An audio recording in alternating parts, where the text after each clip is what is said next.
Hello, people of the internet. Welcome to another review here on Pez of the Mind. I am James Phoenix. With me today is Chriz Yes, the Mole. I is. He is.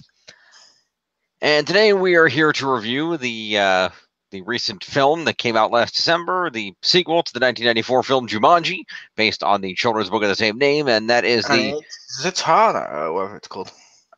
no, it's That good is the enough. sequel to Jumanji, damn it. Sort of, yeah, in spirit. It's the same story, but in space. But I think it was the same people. It's the sequel. The book was written by Chris Van Allsburg, yes, Zathora. But no, this is Jumanji.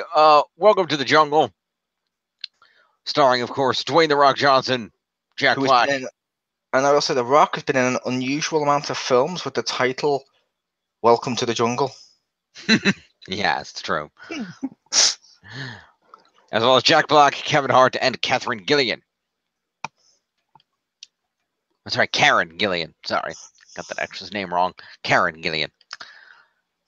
The premise of the film is basically that after leaving the possession of the characters from the first movie, the board game found a new character, but that character was more interested in video games than board games, so the board game turned itself into a video game and altered its rules slightly, and someone gets trapped in there yet again, and years later, another group of characters finds it, ends up in the same situation, trapped in Jumanji as avatars from the video game, and have to figure out a way to get out.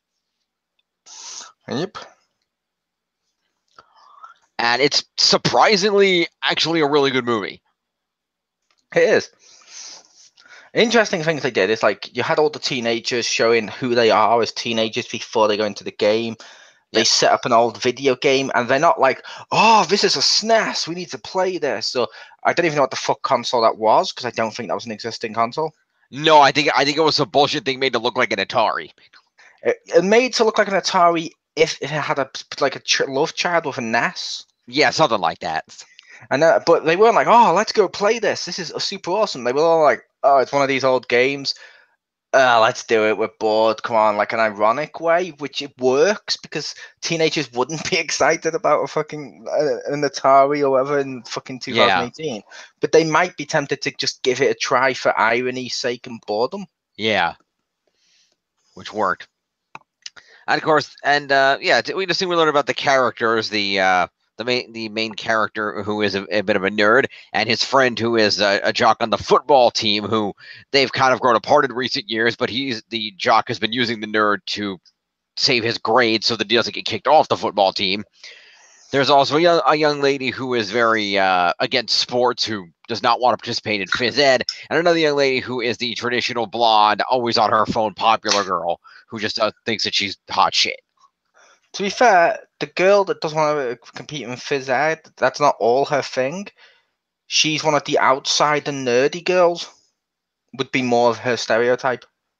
Fair enough. She's meant to be like the social outcast girl. Gotcha. Because, yeah, they're basically a nerd, a jock, an outcast, and a beauty queen. If only we'd had some sort of criminal thrown in there too, this would have just been a perfect movie. Don't mess with the ball, you'll get the horns. I'm sorry, so many films literally start nowadays. A lot of teenager films since the Breakfast Club and stuff have been the same format as the Breakfast Club. It's like I'd even argue with you as the film we watched when we watched the Mighty Morphin new Mighty Morphin film. It's the Breakfast Club before it turns into Chronicle. Yeah. So many films start off with the premise being it's the Breakfast Club. You're like, oh, okay. Which is just interesting how many films do that. It is. But yes, after finding the game, they each choose avatars that are very unlike, that they discover are very unlike themselves. Of course, the nerdy kid ends up becoming... But they choose them for the right reasons. Yeah. Like, they choose it based on, oh, that sounds like a nice girly name, I'll take that one. Or, well, that sounds like a cool description, I'll take that. Yeah. Or misreading a word. Yeah. So I'm like, okay, so there's a reason they chose the ones that weren't like them. They made a mistake. And it's Exactly. a common thing to do, except for, I'm going to make the case, except for the nerd. Okay. Because he wanted to pick the guy that he ends up turning into because he sounded like an action star. He sounded cool. He wanted that different. Yeah. So his works out fine. Ability smolder. Yep. That was fun. But yes, they turned into The Rock, Jack Black, Kevin Hart, and Karen Gillan. And it's very entertaining to see these actors who are generally known for certain stereotypes in a lot of their roles playing very against type because they are supposed to be these characters that are unlike them in other forms, except Kevin Hart, who's just Kevin Hart. Yeah, like I had said to you before, except Kevin Hart and also except Karen, because I don't know why you seem to have a problem with her name and also what she's done previously. But she's been in roles where she's been the action girl and stuff like that before now, so she was pretty much in the same role. Fair enough.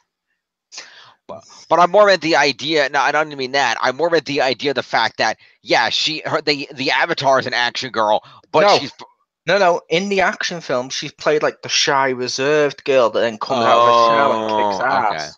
Okay. And acts basically the same way. It's Fair kind enough. of a stereotype for her. Like I haven't seen her in anything else, so I don't really know. Like Kevin Hart is Kevin Hart. But that's what he is in every movie. Not true.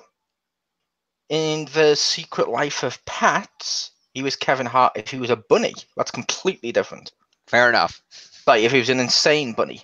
God, that feels so cool. I don't know why. That sounds good. I should see that. It's part of it makes no sense, but it's good. But yeah, and they get trapped inside the avatars, and then the adventure unfolds slowly as we go through the story, which is cool. The thing I like about this, because obviously we're not going to tell you all the story, because Yeah. there's no point. But the thing I love about this is how they play with the tropes, like they did in the original one. But I feel like the video game tropes are more fun. They are. I'm not saying it's a better movie before anyone thinks that, but like board game tropes, once they did it, so you have to go back 2 spaces, and they did those types of stuff last time, like how that works. This one, you got non-playable characters who are constantly giving exposition and then repeating themselves unless you ask them a very specific get out of here style ending, because they can't answer every question, which is cool. And they even do the thing of, we're going to give, now this was slightly lazy but slightly genius, we're going to give you all the exposition about the main villain via cutscene, which was kind of clever. And you're like, oh, they're seeing a cutscene, that's really cool. They didn't play with it enough, and I feel it was just giving us exposition under the disguise of, look what we're doing, exposition. And you're like, that doesn't quite work out. That one thing, like they could have done so much more with it, I feel, if it was a cutscene. Like someone could have tried skipping it and someone could have been, no, don't skip it. You know what I mean? And stuff like that. That would have been fun. Or throw in more 3-dimensional dialogue and stuff besides, this is the backstory of your villain. Yep. Speaking of the villain, I got to give full credit. Bobby Carnival plays the villain in this movie, and he does a great job, and I wish there had been more of him. That's the reason I don't think he was a great villain. Wasn't enough of him? He played it well. I'm not insulting the actor. The actor played it really well. He had no character. We got the exposition in the beginning bit, and then he just kept showing up randomly and doing fuck all, then showing up and fuck all, then showing up trying to stop him. And you're like, damn it, no, you could have fleshed. He was a good villain. He was played well. I feel like I wanted to see him actually do stuff more. Yeah. But obviously, because it's a video game, they limited themselves to what they could do. But I feel like they could have got away with it. Yeah. By showing him do other stuff. Like one clever thing they do is the lives, where they got like 3 like tattoos on their arm, and it's lives. But they also play with an interesting trope in that of when one of the characters dies, the other one gives them mouth to mouth, and in doing that, they transferred their life to them, which you can do in some games. Like if you remember the old Mario World. I remember that. Okay, for those of us with friends who played Mario World. Oh, that's just so mean to Jim. No, that's not necessarily mean. If you played as Mario and Luigi and say Mario or Luigi kept dying, the other player got a chance to give them their lives so you don't have to use a continue. That's what I was getting at with that one. But yeah, you may have seen that because I think everyone played that mode. Yeah, that was very cool. And I thought, I haven't really seen that in a movie, so they did some really clever stuff. They did. And I will say, if you're going to see this movie, keep your eyes peeled for the scene with cake. That's like the best scene. Yep, I do love that. That's the one I mentioned to you. It was my favorite joke of the whole movie. Of he's allergic to cake. I'll say cake is his weakness, and he's like, Yeah. and then he eats it. He goes, "What is this? This bread tastes weird. No, it's more cake. You gave me cake. That's my weakness." He's like, wait, I think they mean it's my weakness because I just can't resist it because I love cake so much. Explosion and dies. Like, what the fuck is that? Like, literally, I was like, okay, that's kind of funny. Because when they said weakness cake, I thought it was what he said it was back when they first said it was cake as a weakness. So, he can't resist cake. That's funny. Oh, yeah. Then when he eats it, he goes, I can't resist. I'm like, yeah, okay. Then suddenly, boom, explodes. I lost my shit way more than I should have with that. So I was like, what the? Why? What? And they mention it multiple times throughout when he's like, yeah, I can't eat cake or I'll explode. And you're like, yeah. Also, he totally kills The Rock. He does. But The Also, Rock kills him back. Yeah. I did like what The Rock did, though. He killed him, turns the helicopter to catch him. I thought that was actually clever, so as he respawns, he can just catch him. I'm not sure that obeys the laws of physics. I'm not sure if you can turn a helicopter sideways and stay in the air. It's a video game. I know, I'm just saying. No, it's a video game. There's lots of video games out there. Play Airwolf, where you go all weird in a helicopter and stuff. There's lots of video games that don't abide the rules of physics. Fair enough. See first-person shooters. That's true.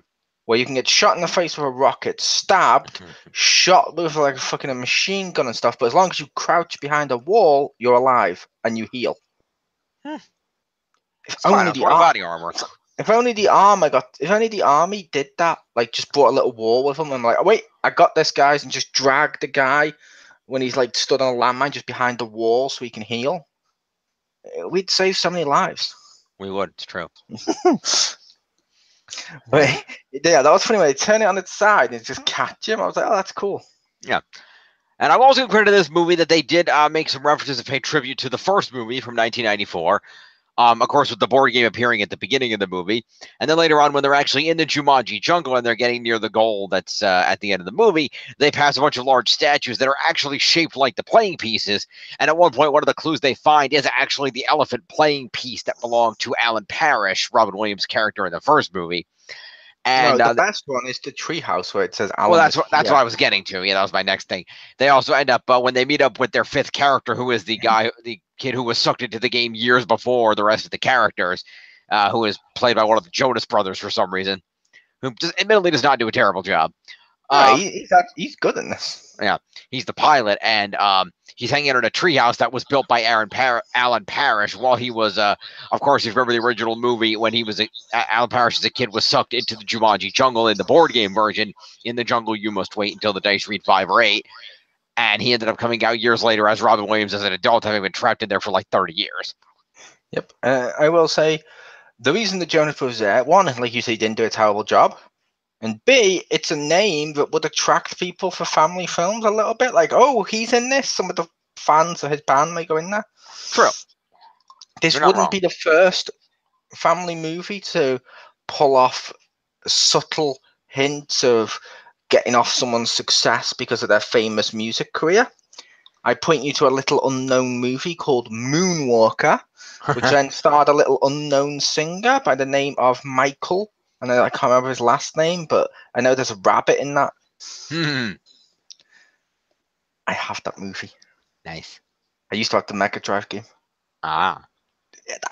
Moonwalker as a kid was amazing. Watching as an adult, I can't explain that shit. I don't know what the fuck's going on. But as a kid, I'm like, this makes sense. As an adult, I'm like, this makes no sense. Why is this? Yep. Oh god, Moonwalker. Yep. We need to do a remake of that with Justin Bieber. Ha! No. Justin Timberlake? That might actually work. No, he's not weird enough. And I don't mean that in a bad way, but Michael Jackson, the reason Moonwalker worked was because of his weirdness. The only person who would be able to pull that off in modern era is Kanye West. Yes, that would work. That is accurate. American Tail, Kanye Goes West. I'd There watch you that. go. I would not watch that. That'd be stupid. Be the worst thing ever. Just for a pun. But no. Yeah, they get to do that, and they play with the tropes of how they respawn a few times. Yep. They do various video game stuff. One of the best scenes as well, one of the funniest scenes as well, is Jack Black. Bear in mind, Jack Black isn't playing Jack Black. Jack Black's playing I don't know, you call it like a beauty queen style girl, like a popular girl that's really attractive in Jack Black's body. And at one point, he has to teach the other girl how to distract the guards. He's like, school is in session. And he teaches her to flaunt, and he's having fun with it. You can tell he's just eating it up. It's like, Yeah. it's wonderful. Jack Black is fantastic in this. Like, not once do I get the sense it's Jack Black pretending he's a girl. Mm-hmm. Every time I get the sense that there's actually, as funny as it is, and it is played for laughs, I do get the sense that there's a real girl trapped within him. Mm-hmm. If that makes sense, like it is a girl doing it within an avatar, and that's fun. I like Jack Black does a great job in this. Yes. Although I will say, while the joke was funny like the first time, I feel like there were an inordinate number of references about Jack Black's penis, and I feel like that there didn't need to be that many jokes about that. Like, oh, she's a girl and isn't used to having a penis. I get it, but you did that joke like 4 times. It got old. It's because it's the big deal. Eventually, when you get a penis, you will understand why that's weird to have one. I walked into that. Fair enough. You walked into a penis? You shouldn't do that. Never do that. Anyway. But yeah, Jack Black was wonderful. Yeah, they did do that joke a few times. And I do like that they worked in where each of the characters did have different strengths, and they tried to show those off. Like the idea that, okay, The Rock is the big, strong guy that's good with the weapons. Yeah. You know, the fact that Jack Black was the one who could read the map and guide them where they were going, and that nobody else could. Literally, the map was just a blank piece of paper to everybody else, but he could see the map, and that was cool. Yeah. And, you know, Kevin Hart had all the supplies and stuff, and then the girl was a, you know, hand-to-hand fighter. You know, it was nice that they showed off all that off. Now, I will say the thing I'd mentioned to you before we did this of the Kevin Hart character. While the girl didn't play against type, if that makes sense, she did play the character as if she was in the avatar, so it worked. Kevin Hart wasn't making jokes about how he'd gone from a big athlete. He wasn't acting anything like the athlete. It was all, haha, he's short. Yeah. Ah, look how short he is. Ah, he's short. And you're like, I'm the top 2 feet of my body. Yep. Which, no. Don't get me wrong, Kevin Hart and The Rock have great chemistry. They've been in a few films together, and I like them together. I really do like those two together. I still kind of want to see that movie where The Rock's the CIA agent and he recruits Kevin Hart, who used to bully him. You should. Yeah. No, that is an amazing film. I know you're probably going to make fun of CGI shitty Fat Rock. Yeah. But that's like one scene at the beginning of the movie, and then the rest of the film, it's grown-up Rock. Fair enough. And he's fucking hilarious. The film is really hilarious. I love that film. Nice. Central Intelligence, I believe it's called. Yes. So, definitely a good film. But yeah, they do, like, in this, you got, like, rhinos, and you got all these different creatures and snakes, and the snake one. Oh my god, the snake one was hilarious. The blinking contest. Yeah, and then the snake just goes anyway, and he's like, it's not a staring contest. It's not a staring contest. Yeah, that was hilarious. This film has loads of good jokes. It does. Now, I will say, for people watching, in case you're curious, the original Jumanji, in terms of tone, it had some comedy in it, but it wasn't a typical Robin Williams comedy. No. Like, he didn't just go, haha, I can cure cancer because I'm wearing a red nose, honk honk. Which totally obeys the rules of science and isn't in any way insulting the original guy. But The this one, the original Jumanji in tone, it's like like I mentioned with the original Jurassic Parks and stuff like that. It's a serious story with a serious tone to it, but it has some comedy elements, and it works. It worked because those were the types of family films we watched back in the day. For example, if you watch E.T. and you compare that to a modern day equivalent of, what was it, like Aliens in the Attic? Sounds familiar. I think it was Aliens in the Attic. I think it was called that. They're very different films because the family films today are more comedy based. They're more fun. They're more just more brighter. They're like living cartoons. Mm-hmm. At some point, if that makes sense. Therefore, the tones of these movies are going to be different. People are always going to go with whichever one they prefer. I genuinely feel for a modern day, this is a great family film. Mm-hmm.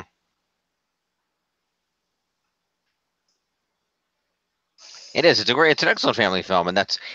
I believe thus far the fifth. I think it was for last year, 2017, when it came out. It was the fifth highest grossing movie. So it did a pretty good job.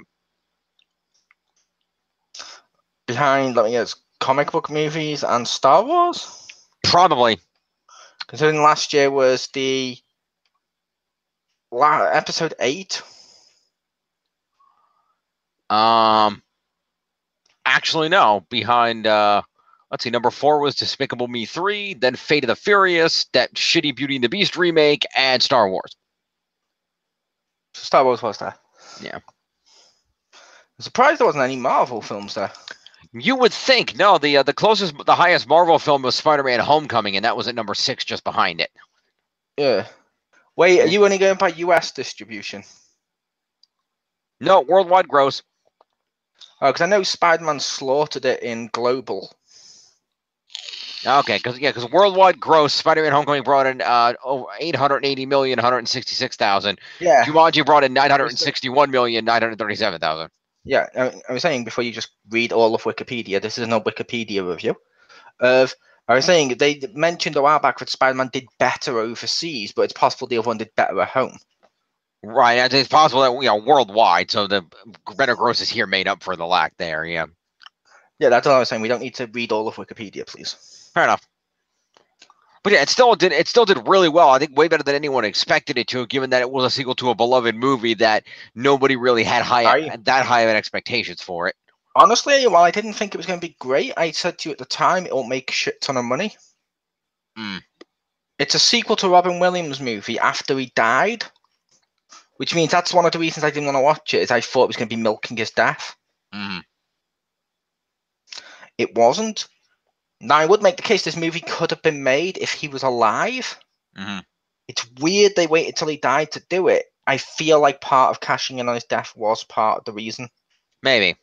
Or he might have had some of the rights, but when he died, they had all the rights. Anything's possible. I'm not sure, but it was a family film with Kevin Hart, The Rock, based on a Robin Williams film just after. It was bound to make money. It wasn't like what? That made money? True. That's like turning around going, what? Episode 7 made money? It was a Star Wars movie set after the originals with the original actors, and it made a profit? What? Well, I don't think people didn't expect it to make money. I don't think people expected it to make as much money as it did. I think was a surprise. I kind of did, just because of that. And also, when you read it, you'll just realize then after you read the stuff that was before it, there wasn't fuck all that year much. There was a couple of good films. There wasn't any major hitters. Like, you could argue Beauty and the Beast, but yeah, that took number 2. That was shit anyway. Well, and I'd also argue probably different audiences. Yeah, that too.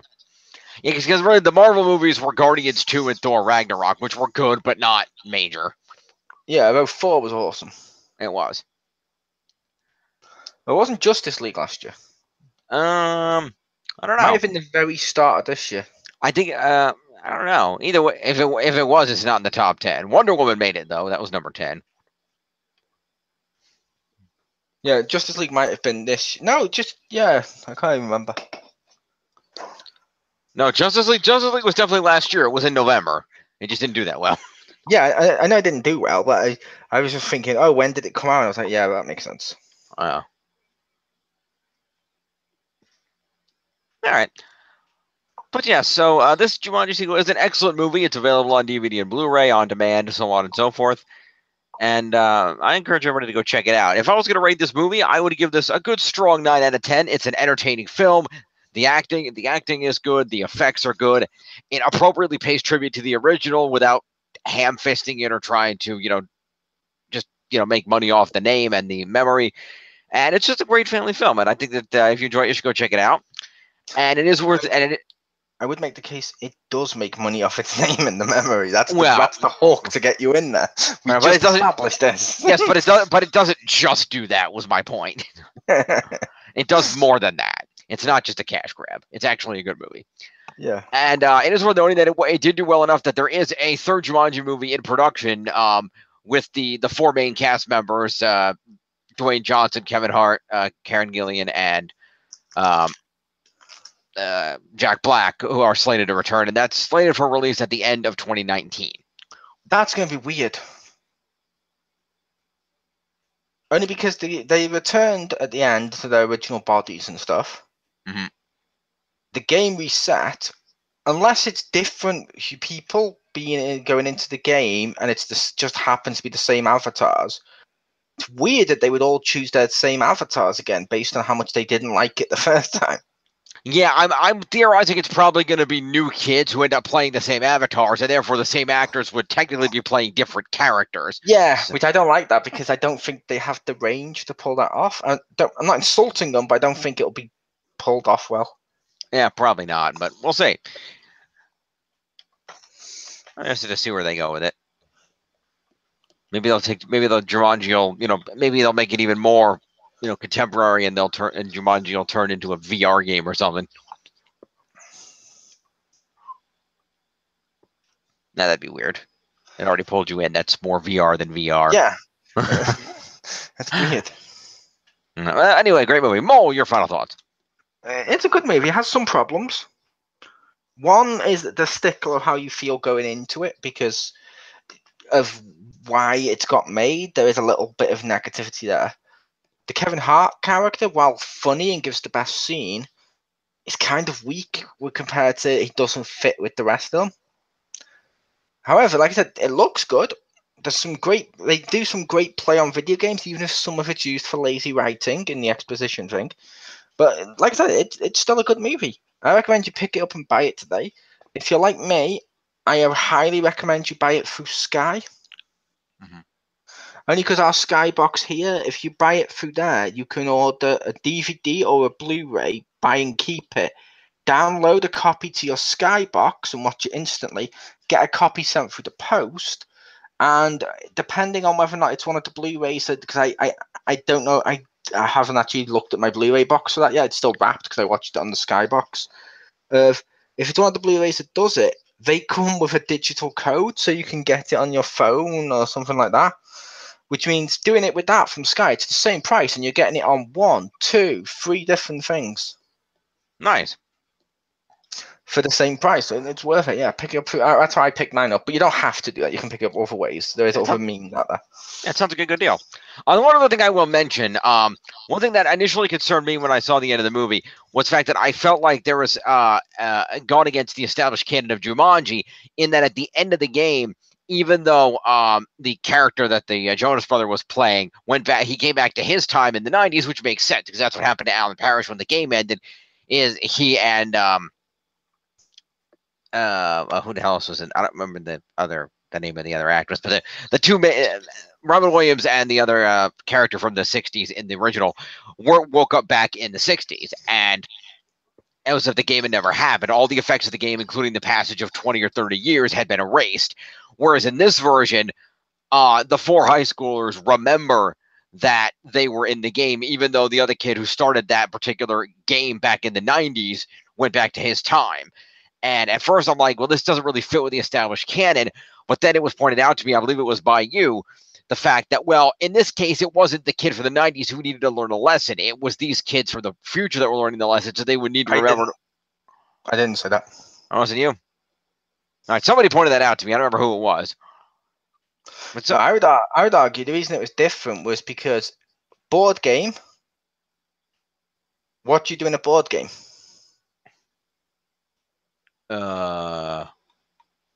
Roll dice and move along a board. Okay, since he's stumped on that, in a board game, the idea is to be the first person to reach the end. Mhm. Therefore, when he reaches the end, the game ends, he returns to his time because he can win the game. This is a co-op experience with all 4 players working together. They share the experience, therefore they share the rewards at the end of taking it away from it. That makes sense too. Yeah, whoever I was talking to, I don't remember who the hell it was now, also made the point that because it was the kids from the modern day that were learning the lesson and not the kids from the past that needed to learn the lesson, that it made sense they would remember, and that the game was basically evolving to suit the situation, given that it is a magic game. And I'm like, that makes sense too. Yeah, except for the kid from the past did learn a lesson. Did he?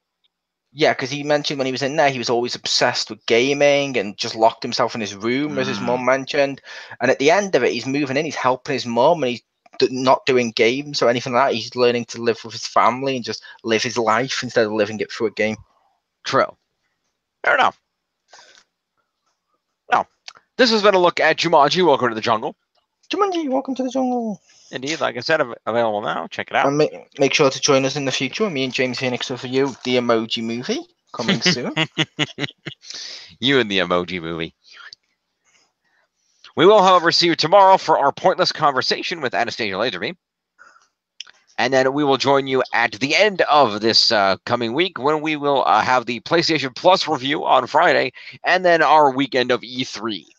Yep, and I should, if she shows up and does it properly, we should be able to get the review up on the other channel for Detroit Being Human. Nice. I saw a trailer for that earlier today. That looked interesting. The trailer then lies to you. Oh, okay. It's like, oh, we're androids trying to be people. That's an interesting struggle. I'll take that as a no. Fair enough. No, I just wasn't going to go into and do my review during this video. That wouldn't make sense. Makes sense. All right, we'll see you next time, folks. Peace.